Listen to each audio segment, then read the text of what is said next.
Hello everyone, welcome back to my channel. आज की class basic class होगी, starting की होगी।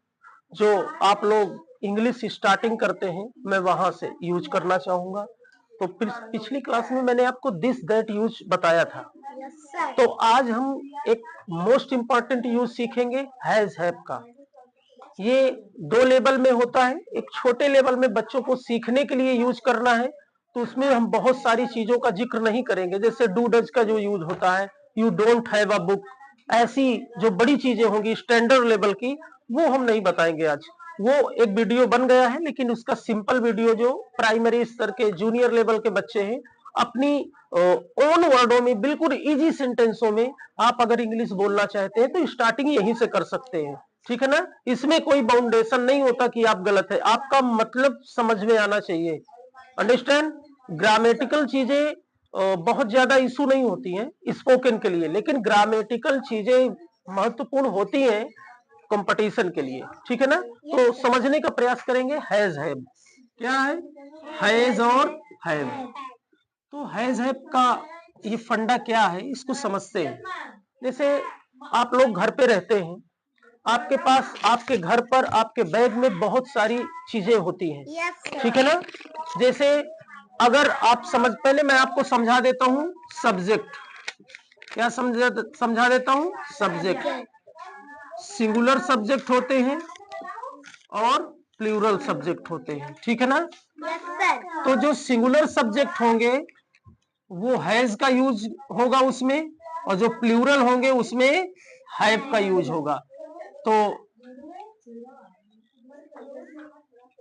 हैज का होगा और हैव का होगा। ठीक है ना। तो इसमें क्या आता है, ही, सी, इट और नेम। एक व्यक्ति का जिक्र होगा, नेम कोई भी आ जाए, मोहन सोहन, हैज यूज करेंगे। ही आ जाएगा, वह, ही मीन्स क्या होता है वह, तो भी हैज का यूज करेंगे। बाकी ये जो आपको मैं दे रहा हूं आई, वी, यू, दे, ये भी सब्जेक्ट है। तो इनके बाद जब भी यूज होगा हैव का यूज होगा। तो एक ट्रांसलेशन, एक सेंटेंस के माध्यम से हम समझने का प्रयास करते हैं। ठीक है ना। इसको नोट कर लीजिएगा। जैसे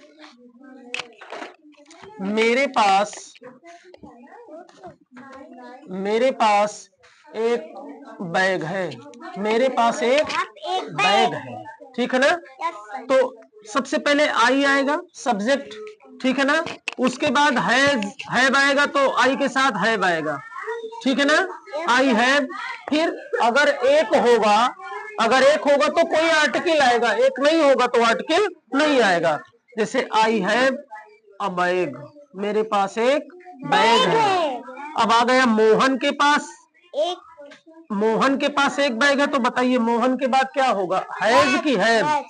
हैज लगेगा, है ना, क्योंकि मोहन सिंगुलर है। मैंने आपको बताया है सिंगुलर सब्जेक्ट के साथ हैज का यूज करते हैं। तो मोहन के साथ हैज। अब आ गया अगला, उसके पास, उसके का मतलब वह, यानी उसको ही बोलेंगे। तो बताइए ही के साथ क्या यूज होगा, हैज लगेगा। ही के साथ हैज। तो आप ध्यान ये देंगे कि हैज किसके साथ लगेगा, सिंगुलर सब्जेक्ट। जब व्यक्ति एक हो, जैसे उसके पास, तो उसके से आपको क्या समझ में आता है, उसका का मतलब वह एक व्यक्ति, है ना। जैसे मैं बोल दूं वे लोग भाग गए, तो वे लोग का मतलब कई लोग हैं, है ना। अगर वो भाग गया तो यानी एक है। तो वही मतलब है, समझने का थोड़ा प्रयास करेंगे आप। उसके का मतलब ही, तो ही के साथ हैज का यूज होगा। ठीक है ना। मोहन के पास एक बैग है, तो मोहन हैज अ टॉय भी कर सकते हैं, मोहन के पास एक खिलौना है। ठीक है। उसके पास, तो ही हैज अ बॉल, उसके पास एक बॉल है। उसके पास एक कुर्सी है, ही हैज अ चेयर।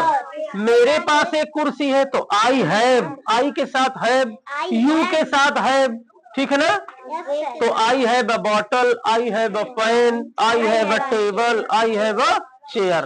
तो इस तरह से आप ये सेंटेंस बना के आएंगे। आई होप आपको ये हैज हैव का सिंपल सेंटेंसों वाला वीडियो अच्छा लगा होगा। अगर वीडियो अच्छा लगे तो लाइक और सब्सक्राइब करिएगा। मेरा एक नया चैनल है MSY क्लासेज, उसमें भी आप विजिट कर सकते हैं। उसमें ओनली स्पोकन से रिलेटेड वीडियो रहेंगे। और एक दूसरा चैनल मेरा आप देख ही रहे हैं, मिस्टर एक्टिव ट्यूब, जिसमें मैंने स्कूल की एक्टिविटी से लेकर के, पढ़ाई से लेकर के और अन्य गतिविधियों का भी वीडियो मैंने डाल रखा है।